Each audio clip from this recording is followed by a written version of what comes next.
पंतप्रधान नरेंद्र मोदी यांची आज तिरुवल्ला इथं प्रचार सभा, तिरुवनंतपुरममध्ये रोड शोमध्ये होणार सहभागी. काँग्रेस नेते राहुल गांधी यांची सुद्धा अल्पुझा इथं प्रचार सभा. होर्मुझच्या सामुद्रधुनीच्या क्षेत्रात अमेरिकेचे लष्करी विमान A-10 पाडल्याचा इराणचा दावा, तर यामुळे इराणसोबतच्या चर्चेवर कोणताही परिणाम होणार नसल्याची ट्रम्प यांची ग्वाही.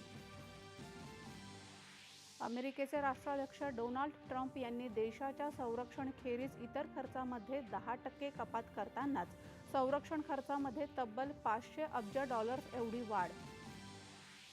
विकसित भारतासाठी आंतरिक सुरक्षिततेची भक्कम जोड पोलीस कर्तव्य मेळाव्यातून साध्य होत असल्याचे केंद्रीय गृह राज्यमंत्री नित्यानंद रॉय यांचे गौरवोद्गार.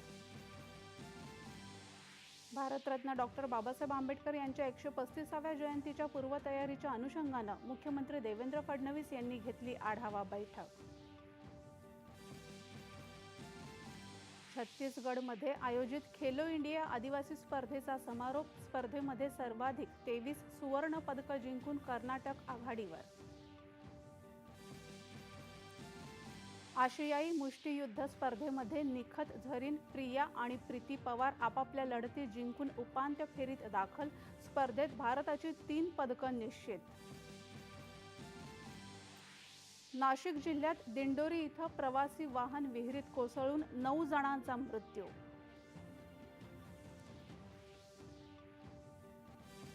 आणि यवतमाळ, धाराशिव, बीड आणि वाशिममध्ये अवकाळी पाऊस, वीज कोसळून एकाचा मृत्यू. तर राज्यात पुढील 2 दिवस बहुतांश जिल्ह्यात अवकाळी पावसाचा हवामान विभागाचा इशारा.